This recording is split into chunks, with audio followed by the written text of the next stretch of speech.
싸우고 고민하고 있는 겁니다.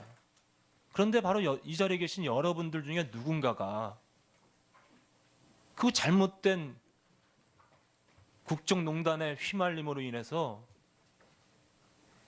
이화인 전체의 명예를 더럽히고 있는 거라고 저는 생각합니다. 그런데 오전 질의를 통해서는 여러분들 중에서도 누구도 책임을 지려 하지 않습니다. 누군가가 모든 것을 다 내려놓고 진실을 말해주면 거기서부터 이화여대는 다시 시작하는 겁니다. 그런데 서로 미루기만 하고 아무도 책임지려 하지 않아요. 개인이 살궁리만 하는 거죠.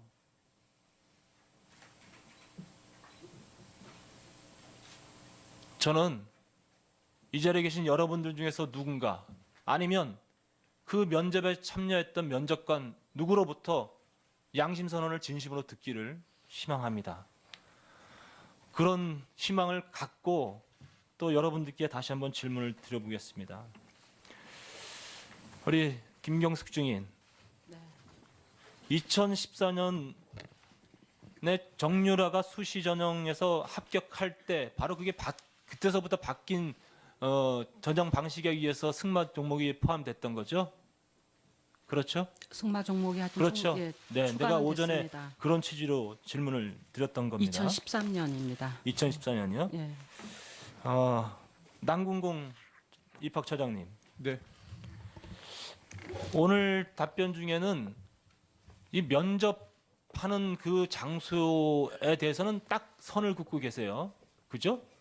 전혀 어떤 면접에 어떤 영향도 미치지 않았다는 그런 발언을 계속 하셨던 겁니다. 다시 한번 묻겠습니다. 이 면접관들에게 영향을 미칠 만한 행동을 아무것도 한 게 없습니까? 아니, 그런 건 아닙니다. 그런 거 아니라고요? 입학처장으로서 네. 운영에 대한 총체적인 책임이 있기 때문에 제가 그때 처음 처장을 맡아서 운영상의 여건 미숙한 점은 제가 충분히 그 책임감을 느끼고 또 여러 수험생들 죄송하게 생각하지만 운영상의 미숙한 점이라는 부분은 어떤 부분을 말씀하시는 거죠? 그 면접 오리엔테이션에서 벌어진 일은 아니지만 네. 예를 들어서 면접위원 오리엔테이션 하셨죠? 네, 했습니다. 면접위원 오리엔테이션에서 정유라를 유리하게 할 만한 그런 취지의 발언하신 거 있으시죠? 결과론적으로는 정유래 양한테 유리하게 작동되는지 모르지만 제가 다시 한번 말씀드리겠습니다. 네. 그런 결과를 초래할 만한 발언을 하신 게 맞으시죠? 그 정유라 양 혼자만 이렇게 특정화시켰었던 것은 아니었습니다. 예. 뒤에 교육부 오늘 이번 2대 감사하신 분 나와 계시죠? 예, 지금 남궁 처장님 증인에 대한 발언에 대해서 반박하실 수 있으시죠? 네, 네, 말씀해 보시죠. 교육부 감사 총괄 담당관 김태현입니다. 예, 감사 반장으로 다녀왔습니다. 네. 지금 남궁 처장에 대한 발언에 대해서 교육부 감사와 일치합니까? 틀립니까? 본인은 그렇게 주장을 하시지만 네, 면접위원 5명이 들어가 있었는데 네. 그 면접위원들은 네, 영향을 받았다고들 진술을 하고 있습니다. 그렇죠. 그러니까 면접위원이 영향을 받을 만한 이야기를 분명히 했는데 그 부분에 대해서 인정을 하시지 않는 거예요.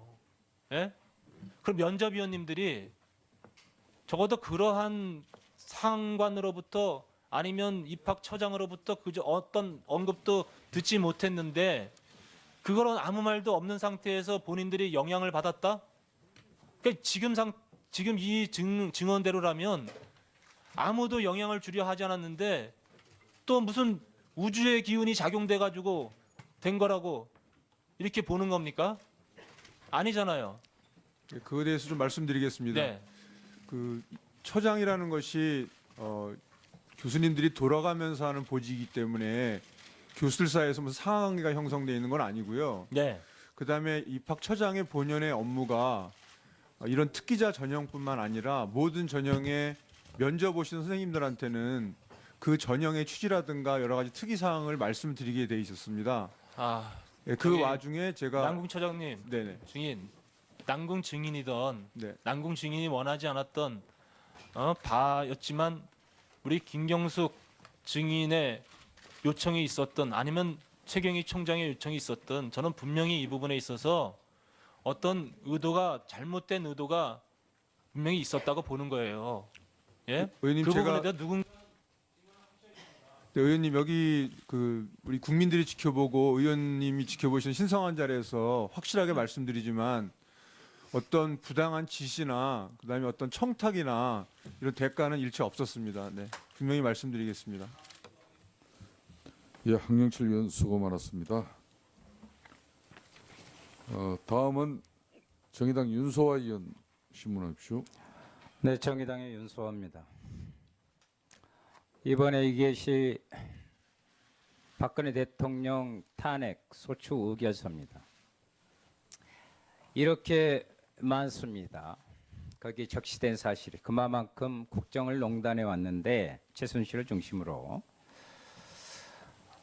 황영철 의원께서 말씀하셨어요. 내일 청와대 방문마저 힘들다고 이렇게 이야기했는데 그래서 한번 여쭙습니다.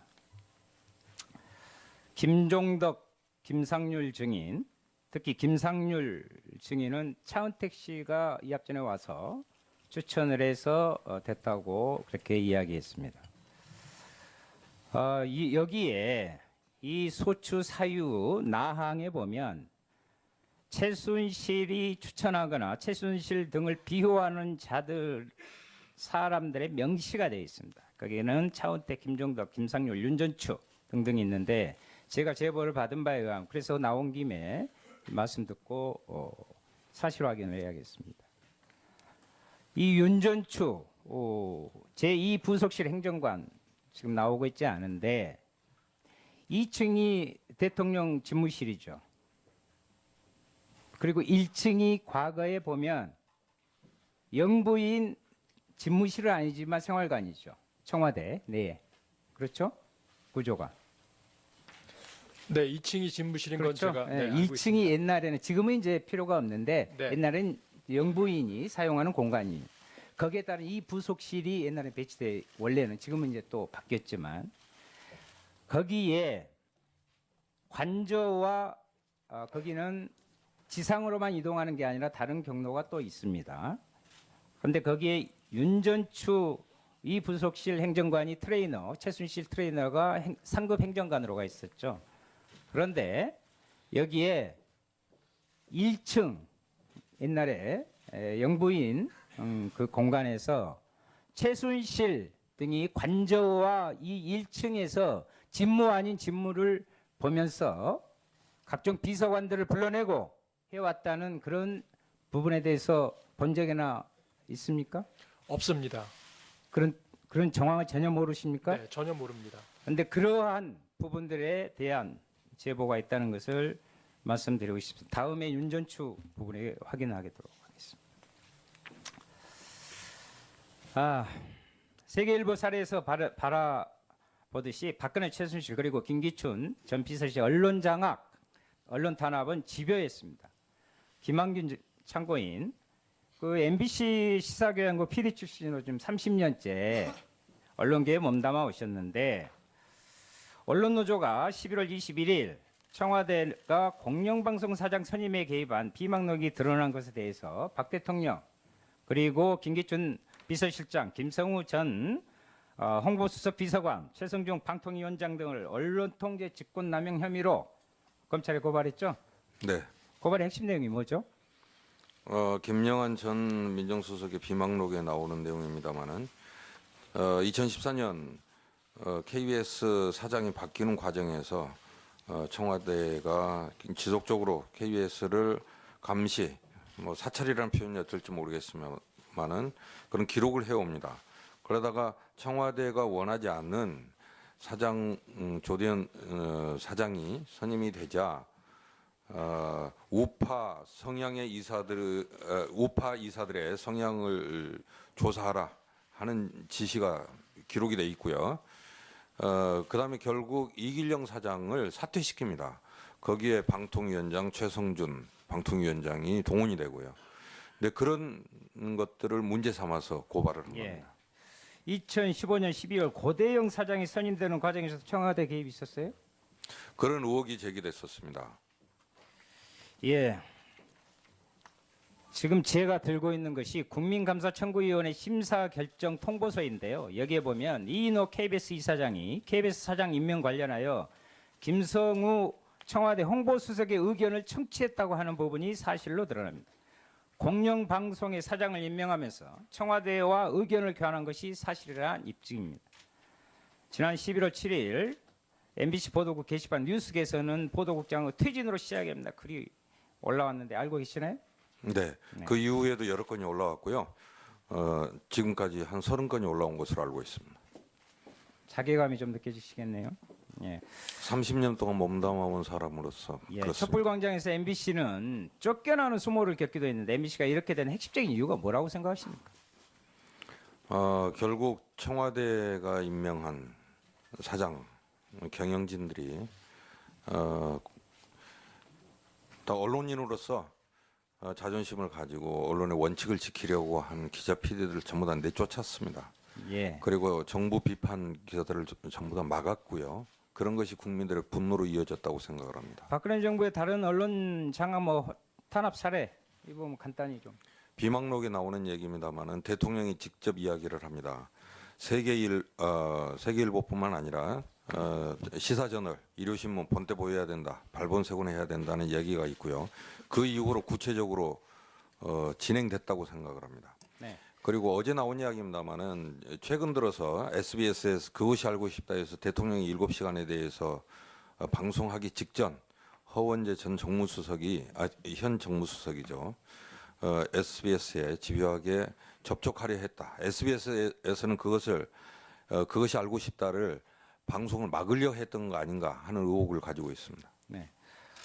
박근혜 최순실 정부의 언론 장악과 탄압 사례를 보면 이는 어느 특정 언론의 문제가 아니라 언론 전반에 걸친 문제로 가히 또다시 언론 게이트라 이렇게 불릴 만합니다.